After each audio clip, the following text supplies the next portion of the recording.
Bonjour, bienvenue sur Ciné Sensei. Dans notre épisode 13, nous allons parler de Tomb Raider. C'est parti.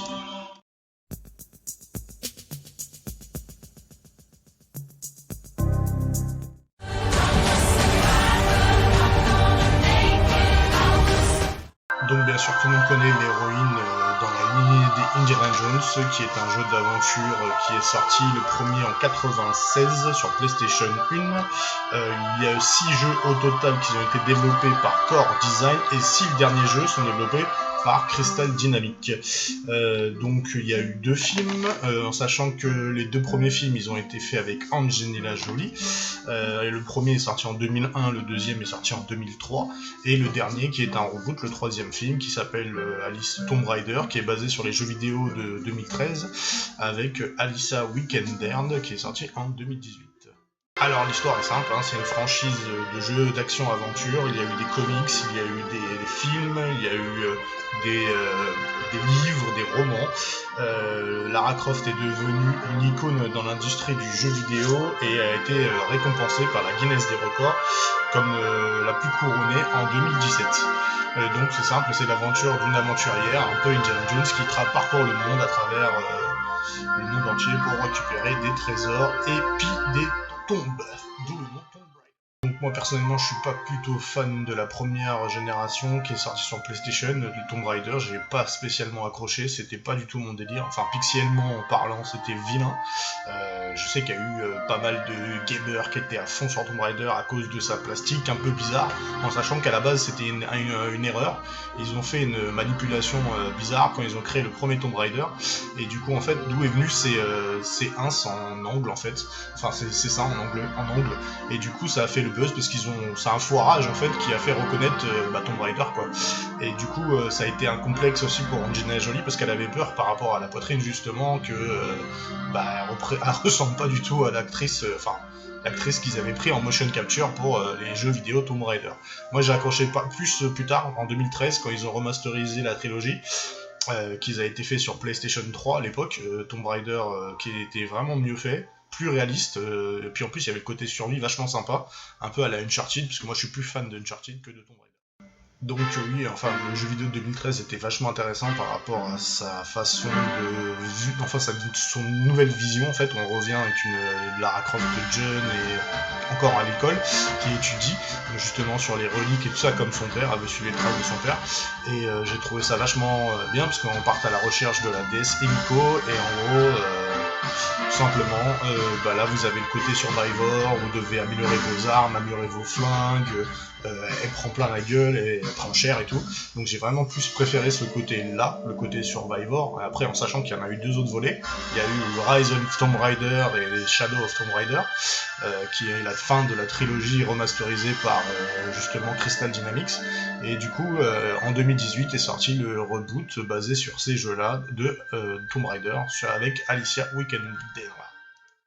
Donc il est temps de parler un peu des films. Donc du coup, comme je vous ai dit, il y a 3 films au total, en sachant qu'il y en a 2 qui ont été faits avec Angelina Jolie. Le premier il s'appelle Lara Croft Tomb Raider en 2001, qui raconte, c'est un peu les origines de Lara Croft de la première époque, la première génération des jeux vidéo, qui est réalisé par Simon West, qui a réalisé à son tour Expandable 2 et Les Ailes de l'Enfer, donc des films centrés action. Angelina Jolie, bien sûr, on la connaît pour plusieurs rôles, en sachant qu'elle a joué dans Maléfique, dans Mr. et Mr. Smith, et d'autres films, Wanted, enfin bref, il y en a énormément. Et on avait Daniel Craig, qui est notre James Bond depuis 2006, qui jouait un petit rôle dans le premier volet des aventures de Lara Croft. Donc le premier film en lui-même était pas trop mal, l'histoire avait été respectée, le personnage en lui-même avait été respecté. Bon, j'avais trouvé ça un peu tiré par les cheveux parce qu'il y avait beaucoup mis Angelina Jolie en avant, mais en revenant c'était normal, c'était Lara Croft. Et maintenant avec le recul, je trouve que la version 2001 avec Angelina Jolie était vraiment pas mal, tandis qu'au départ je n'accrochais pas du tout. Donc suite au succès du premier film avec Angelina Jolie, un deuxième a été lancé en 2003, 2 ans après. Le film s'appelle Tomb Raider et le berceau de la vie. Alors celui-là, je sais pas c'est qui s'en rappelle, dedans nous avons Gérard Butler qui joue Terry, toujours Angelina Jolie dans le rôle titre, et le réalisateur c'est Jean Debeau, qui a fait le film Speed en attendant, on peut noter. Celui-là, j'ai trouvé immonde, hein, vraiment dégueulasse. T'as de dire la vérité, il est nul à chier. Bon, après, ceux qui sont fans d'Angelina Jolie, vous allez apprécier, parce que bon, bah voilà, elle est toujours avec sa plastique, avec des tenues hyper moulantes et tout ça. Enfin bref, c'est fait pour vendre Angelina Jolie. Mais le film en lui-même, et puis je trouve qu'on s'éloigne énormément de l'esprit des jeux vidéo, donc j'ai pas aimé le deuxième, je l'ai trouvé nul à chier. Donc à chaque fois qu'il passe à la télé ou que je le regarde en DivX, bah, je fais autre chose parce que j'arrive pas à me concentrer dessus parce qu'il est tellement nul que j'arrive pas à me concentrer. Donc comme je vous l'ai dit, en 2013, Crystal Dynamics et Square Enix décident de rebooter la licence Tomb Raider, donc du coup relance un jeu Survivor Horror, ils sont plus ciblés maintenant sur le Survivor Aventure, plutôt que Survivor Horror, excusez-moi, quoique aussi il y a des phases un peu qui fait bien glauque dans les remasterisés, et du coup succès au garanti, ils ont mélangé entre du Uncharted, des jeux d'action à la Call of, enfin vraiment super cocktail Molotov. Franchement le Tomb Raider 2013 pour moi est un des meilleurs, parce que Rise of Tomb Raider, j'ai pas accroché des masses. Shadow of Tomb Raider, bon, il est pas mal en soi, mais c'est pas le meilleur pour moi. Le meilleur, ça serait vraiment le tout premier en 2013 qu'ils ont sorti. Donc du coup, comme le succès a été au rendez-vous, comme on dit, ils ont décidé en 2018, une fois qu'ils avaient quasiment terminé le dernier volet, parce qu'ils étaient à l'époque en train de tourner le troisième volet, Shadow of Tomb Raider, il y a une rumeur qui est en train de circuler, comme quoi ils veulent rebooter la licence Tomb Raider et qu'il y a une nouvelle actrice qui serait au casting. Donc à la base, au début, ils voulaient partir sur l'actrice qui joue les motion capture dans le Tomb Raider de 2013, mais ça s'est pas fait, et du coup ils ont choisi une jeune actrice qui s'appelle Alyssa Vikander, qui a joué en même temps dans le film Jason Bourne, le dernier, le quatrième volet, enfin plutôt le cinquième volet de la licence de Jason Bourne tout simplement. Et du coup ils ont choisi aussi un acteur que j'apprécie énormément qui s'appelle Daniel Wu. Il a joué dans New Police Story et il fait une série aussi qui s'appelle excusez-moi, j'ai un trou de mémoire, qui s'appelle Into the Badlands, qui est génial. Et voilà, ils ont choisi ces deux acteurs principaux pour le film de 2018, qui reprend bien sûr les aventures en 2013 du jeu vidéo, tout simplement.